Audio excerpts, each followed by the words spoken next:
Chilli powder అన్ని రకాల వంటలకు పచ్చళ్లకు సరైన chilli powder. No colour no chemicals. Ratnachal express ప్రమాదం అది కాన్స్పిరసీ ఉందంటే, లేదంటే వాళ్ళన్న మాటకి వీళ్ళు అప్పటికప్పుడు ప్రొవోకేట్ అయిపోయి ట్రైన్ మీదకి వెళ్ళారా? నా ఇన్వెస్టిగేషన్ ప్రకారంగా అయితే అప్పటికప్పుడు ప్రొవొకేషన్ అండి. దేర్ ఇస్ నో కాన్స్పిరసీ లేదు. అప్పటికప్పుడు ఆ మాటలకి ఆవేశంగా ట్రైన్ కనబడుతుంది అంతే. కానీ అక్కడ అంత ఫైరింగ్ అవుతుంది, అంత డ్యామేజ్ అవుతుంది కూడా వీళ్ళు కూడా ఎక్స్పెక్ట్ చేస్తుంటారు. లేదు, ఆర్గనైజర్స్ లేదు, ఆర్గనైజర్స్ ఎక్స్పెక్ట్ చేయలేదు. పోలీసు డిపార్ట్మెంట్ తరఫున కూడా మేము కూడా అంత ఎక్స్పెక్ట్ చేయలేదు. ఏదో ఎక్కడో తిరుపతి నుంచి వస్తుంది, కాల్ వచ్చింది, అంత లేదు, అంత డాష్ లేదు. ఓకే.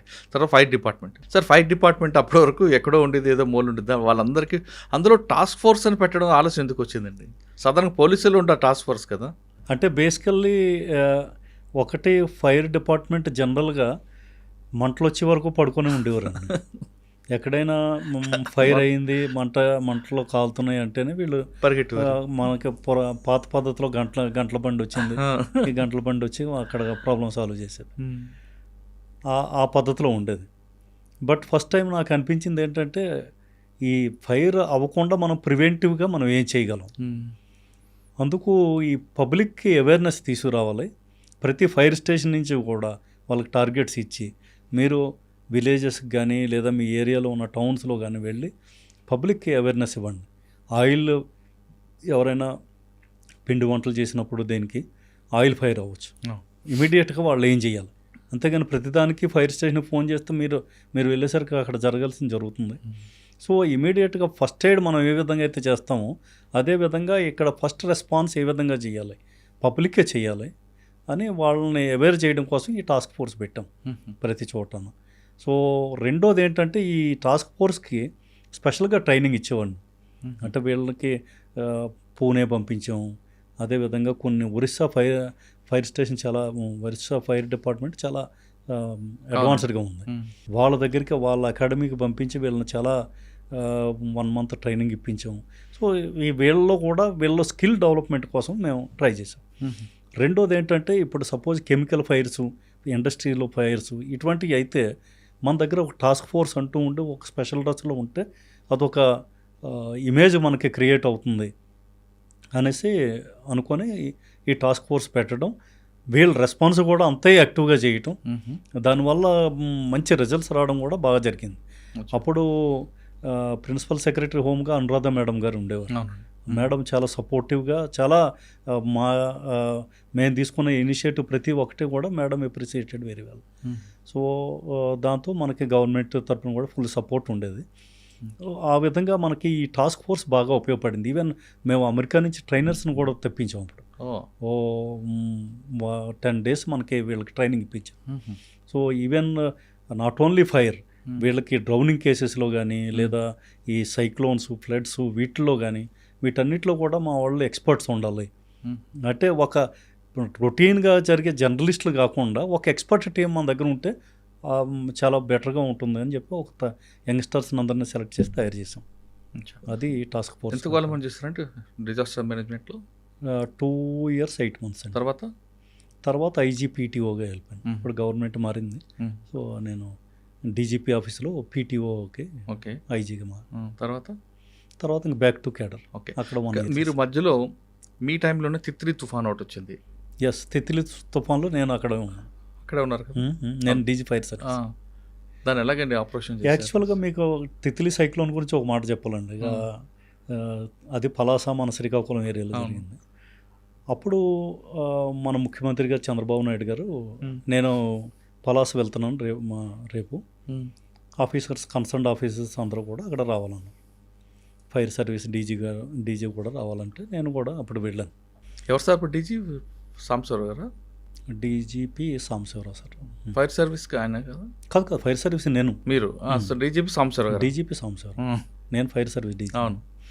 సో అక్కడికి వెళ్ళాక చాలా ముఖ్యమంత్రి గారు చాలా విలేజ్లు అన్నీ తిరగడం, వారి వెంట మేము కూడా తిరిగాం. ఒక విలేజ్కి వెళ్ళిన తర్వాత అక్కడ మహిళలందరూ కూడా ముఖ్యమంత్రి గారి చుట్టూ గుమ్మగూడి, సార్ మాకు 3 రోజుల నుంచి వాటర్ అనేది లేదు ఇక్కడ, అసలు ఈ స్నానపానాలు విడిచిపెట్టండి, ఈవెన్ మొహం కడుక్కోవడానికి కూడా మాకు నీళ్ళు లేవు సార్, నీళ్ళు ఇప్పించండి అని. ఎందుకంటే పవర్ కంప్లీట్గా కట్ ఆఫ్ అయిపోయింది. ఈ మొత్తం పోల్స్ అన్నీ పడిపోయినాయి, పొలాలు పడిపోయినాయి, lot of problems are there. So ముఖ్యమంత్రి గారు అక్కడ ఉన్న ప్రిన్సిపల్ సెక్రటరీస్తో డిస్కషన్లో ఉన్నారు, ఎలాగ వీళ్ళ ప్రాబ్లం ఎలా సాల్వ్ అవుతుందని. ఇప్పుడున్న రాజమౌళి గారు మా యూపీ క్యాడర్ కాబట్టి అప్పుడు కూడా ఆయనే ఉండేవారు ముఖ్యమంత్రితో. సో నేను రాజమౌళిని పక్కకు పిలిచి మీరు నాకు పర్మిషన్ ఇస్తే నా దగ్గర ఒక ఐడియా ఉంది అన్నాను. అరే చెప్పండి సార్, దీని గురించి వర్రీ అవుతున్నారు అనేసి ఆయన ముఖ్యమంత్రి గారు చెప్పారు. సత్యనారాయణ ఏదో చెప్తాడు సార్ మీకు అనేసి. చెప్పమ్మా సత్యనారాయణ.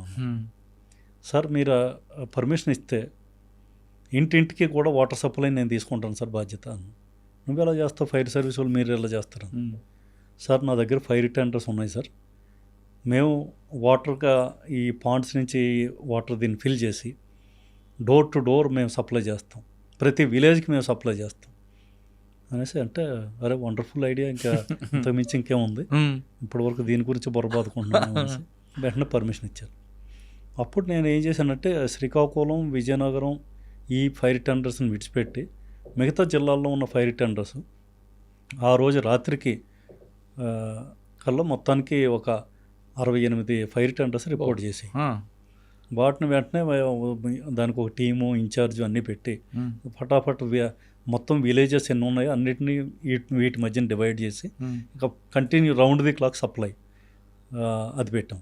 అంటే ఏ వాటర్ అండి ఇది? బోర్ వాటరా? బోర్ వాటర్ కాదు, మనకి చెరువు వాటర్ ఇది ఉంటాయి కదా మామూలుగా, అంటే రెగ్యులర్ వాడుకోవడానికి, తాగడానికి కాదు. తాగడం మరబెట్టి తాగకూడదు, మరి ఇంకా వేరే ఆప్షన్ లేదు కదా వాళ్ళకి, తాగడానికి ఎక్కడ లేదు. బోర్ వాటర్ కానీ చెరువుల వాటర్ అన్నీ కూడా వాటర్ కానీ ఇంకా మాకు దగ్గర మనకు చాలా ఉంటాయండి, చాలా వాటర్ ఉంటుంది కదా. ఆ వాటర్ మేము జనరల్గా ఫైర్ వాళ్ళం వాటర్ ఫిల్ చేసుకుంటాం కదా సేమ్ అలాగే.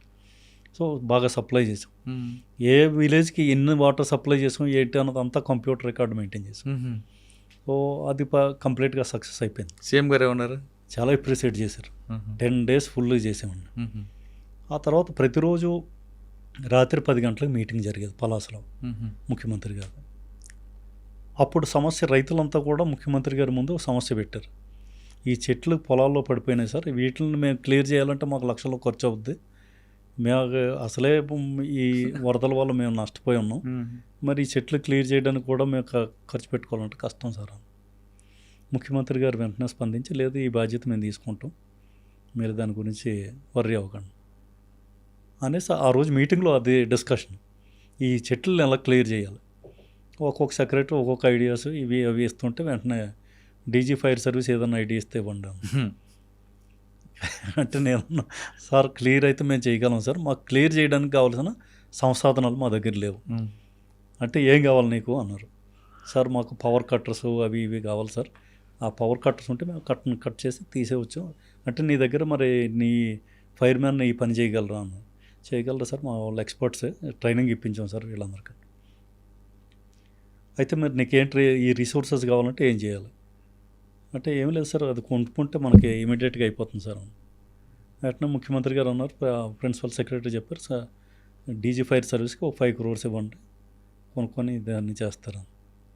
మళ్ళీ నేను నిలబడి సెల్యూట్ చేసి, సార్ మీరు డబ్బులు మీరు ఇవ్వగలరు, ప్రొసీజర్కి ఒక 2 months పడుతుంది సార్ ఇది అవ్వడానికి, దీనికి ఒక టెండర్ ప్రొసీజర్ ఇవన్నీ పడాలి, ఇప్పుడు ఈలోగా వీళ్ళు రైతులు అలా గొడవ అయిపోతుంది సార్ ఇది అంటే, నీ పాయింట్ కరెక్ట్, మరి దీనికి ఏంటి మార్గం ఏంటి వెంటనే ప్రిన్సిపల్ సెక్రటరీ అన్నారు, లేదు సార్ మనం డిజాస్టర్ మేనేజ్మెంట్లో ఇమీడియట్గా వితౌట్ టెండర్ ప్రాసెస్ మనం డిజాస్టర్లో మనకు పర్మిషన్ ఉంది, గవర్నమెంట్ కెన్ డూ అని. అయితే మనమే చేసేద్దాం.